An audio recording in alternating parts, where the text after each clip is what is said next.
Hello everyone. నా పేరు హరిబాబు. మా అమ్మ పేరు కాంతమ్మ. మేము అనంతపురం నుంచి వచ్చాము. మా అమ్మకు స్పైన్ ప్రాబ్లమ్ ఉంది. ఇది 8 ఇయర్స్ నుంచి ప్రాబ్లమ్ ఉంది. సో మేము చాలా చోట్ల చూపించాము. మా అమ్మకు అనంతపురం దగ్గర కర్నూలు, తర్వాత అనంతపురంలో చూపించాము, కానీ తగ్గలేదు. సో నేను ఇక్కడే ఉంటాను. నాకు holistic hospital and Anudeep sir reviews చూసి సార్ స్పైన్ సర్జన్ స్పెషలిస్ట్ అని చెప్పి ఇక్కడికి వచ్చాను. తర్వాత సార్ని కన్సల్ట్ అయ్యాము. కన్సల్ట్ అయిన తర్వాత స్మాల్ సర్జరీ చేస్తే పూర్తిగా నయం అవుతుంది, పర్మనెంట్ సొల్యూషన్ అని చెప్పి సార్ సజెస్ట్ చేశారు. సో వచ్చి మేము ఓకే ప్రొసీడ్ అయ్యాము.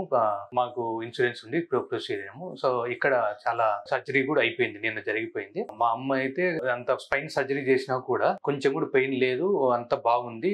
నడుము చాలా స్ట్రగుల్ అయ్యేది, ఇప్పుడు అంతా బాగుంది. నిన్న సర్జరీ చేశారు, ఈరోజు ఆల్రెడీ నడుస్తుంది కూడా. కాళ్ళకి మంటలు అవన్నీ ఉండేటివి, ఇప్పుడు ఏం లేవు, చాలా బాగుంది. ఇప్పుడు మా అమ్మ దానికి కృతజ్ఞతగా డాక్టర్ అనుదీప్ గారు, హోలిస్టిక్ హాస్పిటల్ కి యజమానికి నా కృతజ్ఞతలు. అలాగే ఇక్కడ నర్సెస్, స్టాఫ్ అందరూ మాకు చాలా హెల్ప్ గా ఉన్నారు.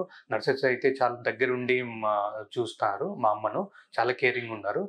తర్వాత ఇక్కడ స్టాఫ్ కూడా చాలా అడ్మిషన్ గానీ, సో ఇక్కడ హెడ్ గానీ అందరూ బాగా మాకు సపోర్ట్ చేశారు. సో దానివల్ల మా హోలిస్టిక్ యజమానికి డాక్టర్ అనుదీప్ గారికి కృతజ్ఞతగా ఉంటాము.